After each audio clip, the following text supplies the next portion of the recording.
সুপ্রিয় দর্শক মণ্ডলী, আসসালামু আলাইকুম। ভালোবাসার মাস ফেব্রুয়ারি মাস। ভালোবাসার মাস শুরু করলাম মাংসের প্রতি ভালোবাসা দিয়ে। আপনারা প্রচুর পরিমাণে মাংস খাবেন। আগেরবার শিখিয়েছিলাম কিভাবে 1 মিনিটে ইলিশ রান্না করে খেতে হয়। আজকে আপনাদেরকে দেখাবো কিভাবে 2 মিনিটে মাংস রান্না করে এবং খাওয়াও শেষ করা যায়। দেখতে থাকুন আমার ভিডিওটি এবং শিখতে থাকুন, এবং এই ভিডিওটি শুধুমাত্র ব্যাচেলরদের জন্যই প্রযোজ্য। প্রথমে মাংস ভালো করে ধুয়ে পানি ঝরিয়ে নিয়ে পেঁয়াজ, আদা, সব রকমের মশলা একসাথে দিয়ে এবং তেল পরিমাণ মতো দিয়ে লবণ দিয়ে ভালো করে মাংসগুলো মাখিয়ে নেবেন। সব মশলা এখানে আমি একসাথে ব্যবহার করেছি।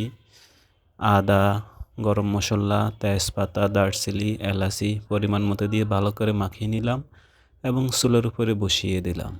ভালো করে নাড়িয়ে দিব প্রথম অবস্থায়। তারপরে চুলার উপরে থাকবে অনেকক্ষণ ধরে। মাংস ভালো করে কষিয়ে নিতে হবে। যখন আপনার মাংস পানি ছেড়ে দিবে এবং তেল বাইর হবে মাংস থেকে, তারপরে আবারও শুকিয়ে নিয়ে আলু দিয়ে দিবেন।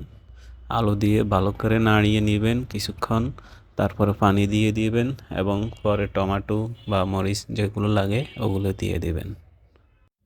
ভালো করে নাড়িয়ে ঢাকনা দিয়ে চুলার উপরে রেখে দিবেন এবং 20 মিনিট পর আবার নাড়িয়ে দিবেন। কিছুক্ষণ পর মাংস হয়ে যাবে এবং হয়ে গেল আমার মধু মাংস। এবার টেস্ট করার পালা। মাংসটা অনেক সফট হয়েছে। আজকে পুরো বাড়ি রান্নার মতো লাগতেছে। সেই হয়েছে। আমি পানি দেওয়াতে অনেক স্বাদ হয়েছে। সুতরাং ফেব্রুয়ারি মাস ঘরে থাকুন, রান্না করুন, মাংস খান।